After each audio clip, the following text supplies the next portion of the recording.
الاكبر الخرافات خرافه اهل الكفاءه ولا اهل الثقه.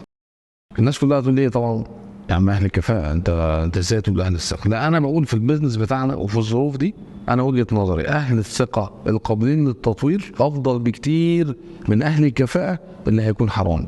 هتقولي لا، ما انا ممكن الاقي اهل الكفاءه ومش حرامي، يعني اما تلاقيه بسلمني عليه وهتقولي معاك. بس انا اقول لك في البيزنس بتاعي انا وانت، في الحجم بتاعنا لو انت في الظروف دي، لما تلاقي ناس بيجنر انت واثق فيهم وانت بتعرف تعمل ليرنينج وديفلوبمنت وتعلم وتطور الناس من اول، لو انت فاتح ورشه لغايه مصنع، لو انت بتتكلم في صيدليه لغايه مستشفى، لو بتتكلم في مدرسه، انا شايف ان التعليم بتاعنا واحد. الناس دي كلها لو اهل الثقه وعندها طموح وانت عارف تديهم الكونتنت بتاعك او المحتوى بتاعك كويس، الناس دي هتبقى كويسه. فهتكتشف ان اهل الثقه القابلين للتطوير ده شرط على فكره افضل بكتير من اهل الكفاءه اللي مش هيثقوا فيك وهيكون نقطه غدر في ظهرك وهيرطموك وانت في نص الطريق. ثق في اهل الثقه.